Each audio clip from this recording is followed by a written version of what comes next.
آم، ایک ایسا نظام بنایا یعنی کوئی بھی اہلکار قانون سے بالاتر نہیں ہے۔ دیکھیں، یہ صرف ایک قانون بنانے کی بات نہیں تھی، یہ ایک سوچ بدلنے کی بات تھی۔ اچھا، تو یہ انتظامی عدالت پھر کام کیسے کرتی تھی؟ تو سوال یہ پیدا ہوتا ہے کہ اس نظام میں شفافیت کیسے لائی گئی؟ مطلب کوئی بھی کسی گورنر کے خلاف جھوٹی شکایت بھی تو کر سکتا تھا۔ ذاتی حفاظت کے لیے ایک ڈھال۔ حضرت عمر رضی اللہ عنہ نے ایک بنیادی اصول قائم کیا، بہت انقلابی اصول، کہ عہدہ وہ کوئی ڈھال نہیں ہے، وہ ایک امانت ہے۔ ویسے آج کل بھی تو ایسے ڈکلیریشن کا یہی تصور ہے۔ نہیں، اس میں انصاف کا توازن بھی رکھا گیا تھا۔ احتساب کو انتقام نہیں بننے دیا گیا تھا۔ Short interjections that show the other person is listening and engaged. Examples: صحیح، right, جی، yes، اچھا، I see، اور جب اعتماد ختم ہو جائے تو حکومت کا جواز بھی ختم ہو جاتا ہے۔ صحیح۔ یہ کسی بھی حکومت کے زوال کا آغاز ہوتا ہے۔ السلام علیکم۔ ایرا اسلامک ابراہیمک وزڈم میں ایک بار پھر خوش آمدید۔ آج ہم جناب ظہیر احمد میر کی کتاب the foundation of Islamic jurisprudence کی پہلی جلد کے تیسرے حصے یعنی حضرت عمر بن خطاب رضی اللہ عنہ کے دور حکومت کا جائزہ لے رہے ہیں۔ جی السلام علیکم۔ آج ہم ایک ایسے سوال پر بات کرنے جا رہے ہیں جو ہر دور میں ہر حکومت کے لیے شاید سب سے بڑا امتحان رہا ہے۔ جب ریاست خود غلطی پر ہو تو انصاف کیسے ہو؟ ذرا سوچیں کہ ایک سلطنت ہے جو ہر روز پھیل رہی ہے، نئے شہر، نئے گورنر، نئے جرنیل، ہر طرف طاقت ہی طاقت ہے، لیکن اس طاقت کو عوام کے لیے رحمت بنانے اور زحمت بننے سے روکنے کا نظام کیا ہو؟ یہی اصل سوال ہے۔ حضرت عمر رضی اللہ عنہ نے اس چیلنج کا سامنا کیسے کیا؟ آج کی گفتگو اسی نظام کے بارے میں ہے۔ اور ہاں، آگے بڑھنے سے پہلے اگر آپ کو ہماری یہ کوشش پسند آ رہی ہے تو ہمارے چینل کو سبسکرائب کرنا اور اس ویڈیو کو لائک اور شیئر کرنا نہ بھولیں۔ یہ ایک بہت ہی اہم موضوع ہے کیونکہ دیکھیں، یہ صرف کرپشن پکڑنے یا کچھ افسروں کو سزا دینے کی کہانی نہیں ہے۔ یہ دراصل عوامی قانون یا جسے ہم پبلک لا کہتے ہیں نا، اس کے تصور کی عملی بنیاد رکھنے کی کہانی ہے۔ اچھا، یہ وہ انقلابی سوچ ہے کہ حکومت صرف قانون نافذ کرنے والی نہیں بلکہ وہ خود بھی اسی قانون کے تابع ہے۔ حضرت عمر رضی اللہ تعالیٰ عنہ نے جس انتظامی انصاف کے نظام کی بنیاد رکھی وہ اپنے وقت سے صدیاں آگے کی سوچ تھی۔ یہ وہ خیال تھا کہ طاقتور سے طاقتور سرکاری اہلکار بھی عوام کو جواب دہ ہے۔ ٹھیک ہے، تو آئیے صورتحال کو ذرا سمجھتے ہیں۔ جیسے جیسے اسلامی ریاست پھیل رہی تھی، مدینہ سے دور علاقوں میں گورنرز، فوجی کمانڈرز، ٹیکس وصول کرنے والے، یہ سب مقرر ہو رہے تھے۔ ظاہر اختیار کے ساتھ اس کے غلط استعمال کا خطرہ بھی بڑھ رہا تھا۔ اگر کوئی پوچھ گچھ نہ ہو، کوئی احتساب نہ ہو تو اس کے نتائج کیا نکلتے ہیں؟ دیکھیں، جب احتساب کا نظام کمزور پڑتا ہے نا، تو ذرائع بتاتے ہیں کہ 4 بڑی آئینی خرابیاں جنم لیتی ہیں۔ ایسی خرابیاں جو کسی بھی ریاست کی بنیادوں کو کھوکھلا کر دیتی ہیں۔ پہلی، بدعنوانی۔ وہ ایک معمول بن جاتی ہے، اسے برا نہیں سمجھا جاتا بلکہ سسٹم کا حصہ مان لیا جاتا ہے۔ یعنی نارمل ہو جاتی ہے۔ بالکل۔ دوسری خرابی یہ ہے کہ سرکاری اہلکار خود کو قانون سے بالاتر سمجھنے لگتے ہیں، ان میں تکبر آ جاتا ہے، وہ بادشاہوں کی طرح برتاؤ کرنے لگتے ہیں۔ اور اس کا سیدھا اثر تو عوام پر پڑتا ہوگا؟ جی ہاں، اور یہی تیسری خرابی ہے کہ عام شہریوں کا تحفظ ختم ہو جاتا ہے۔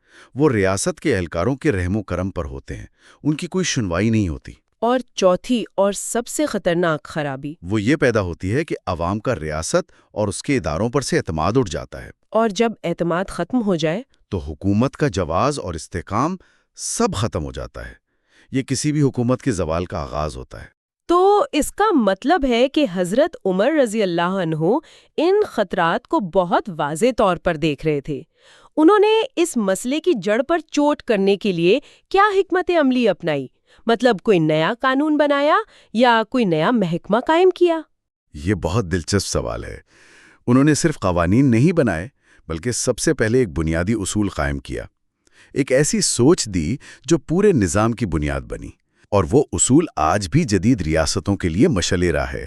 عہدہ ڈھال نہیں، امانت ہے۔ عہدہ ڈھال نہیں، امانت ہے۔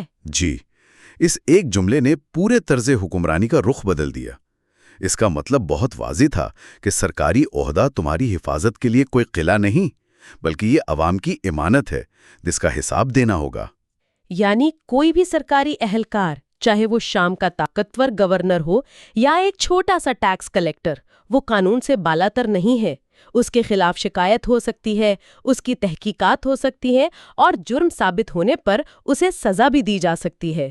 جی ہاں، اور صرف سزا نہیں، اسے عہدے سے ہٹایا بھی جا سکتا ہے۔ اس ایک اصول نے شہری اور ریاست کے تعلق کو بالکل بدل کر رکھ دیا۔ اس نے ایک عام آدمی کو یہ حوصلہ دیا کہ وہ ریاست کے سامنے بے بس نہیں ہے، بلکہ اس کے پاس طاقتور ترین شخص کو بھی کٹہرے میں کھڑا کرنے کا حق موجود ہے۔ ٹھیک ہے، تو اصول تو بہت متاثر کن ہے، عہدہ امانت ہے، لیکن یہ صرف ایک نعرہ بھی تو ہو سکتا تھا۔ اس اصول کو حقیقت میں نافذ کیسے کیا گیا؟ آپ نے انتظامیہ عدالت کا ذکر کیا، یہ کیا چیز تھی؟ دیکھیں، یہ کوئی الگ عمارت نہیں تھی جس پر کوئی بورڈ لگا ہو۔ یہ دراصل ایک خاص دائرہ اختیار تھا، ایک مخصوص طریقہ کار تھا جو صرف اور صرف سرکاری اہلکاروں کے خلاف شکایتوں سے نمٹتا تھا۔ اچھا، اس کے دائرے کار میں کیا آتا تھا؟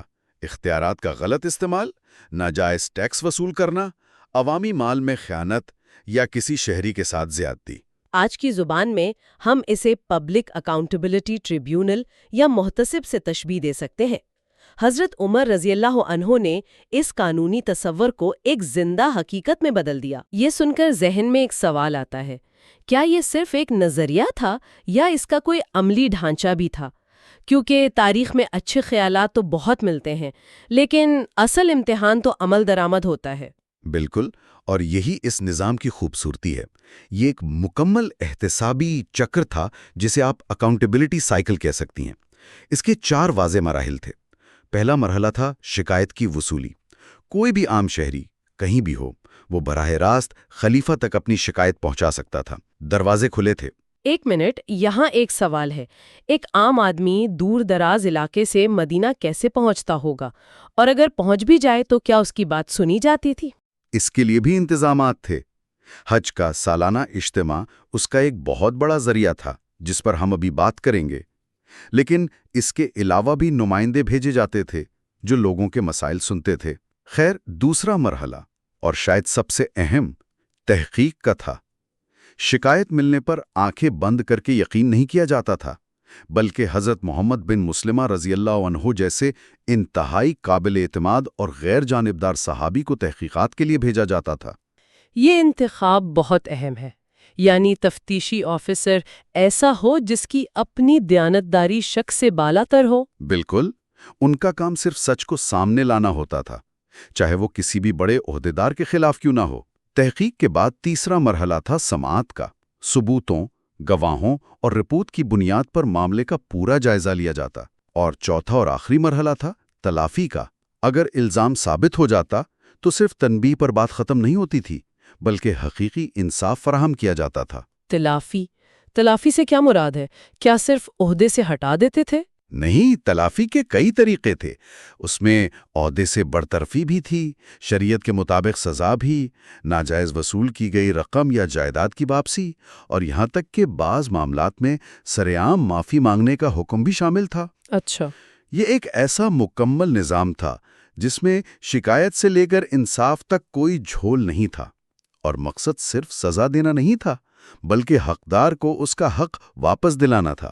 یہ سب تو انتظامی طریقہ کار کی بات ہو گئی، لیکن مجھے ذرائع میں ایک ایسی بات ملی جس نے مجھے واقعی حیران کر دیا۔ حج کا سالانہ اجتماع، یہ صرف ایک مذہبی فریضہ نہیں تھا بلکہ احتساب کا سب سے بڑا عوامی سٹیج تھا۔ کیا واقعی ایسا ہی تھا؟ بلا شبہ، اور یہ آپ کے اس سوال کا جواب بھی ہے کہ دور دراز کا شہری اپنی آواز کیسے پہنچاتا تھا۔ حج کا اجتماع ایک طرح سے سالانہ نیشنل پبلک ہیئرنگ تھا۔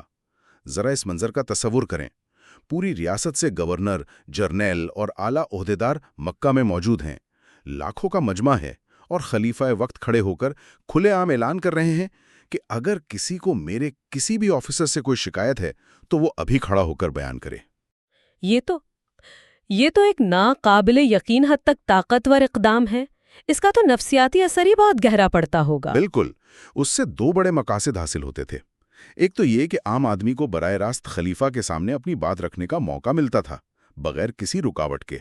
اور دوسرا یہ کہ تمام اہلکاروں کے ذہن میں یہ بات بیٹھ جاتی تھی کہ سال میں ایک بار ان کا کڑا عوامی احتساب ہونا ہے۔ یعنی ایک خوف رہتا تھا۔ جی، ایک صحت مند خوف۔ اس کی وجہ سے وہ اپنے فرائض کی ادائیگی میں زیادہ محتاط رہتے تھے۔ یہ شفافیت کو یقینی بنانے کا ایک بے مثال طریقہ تھا۔ شفافیت کی بات ہو رہی ہے تو ایک اور جدید تصور جو اس نظام کا حصہ تھا وہ مالیاتی احتساب تھا، جسے آج ہم ایسڈ ڈکلریشن کہتے ہیں۔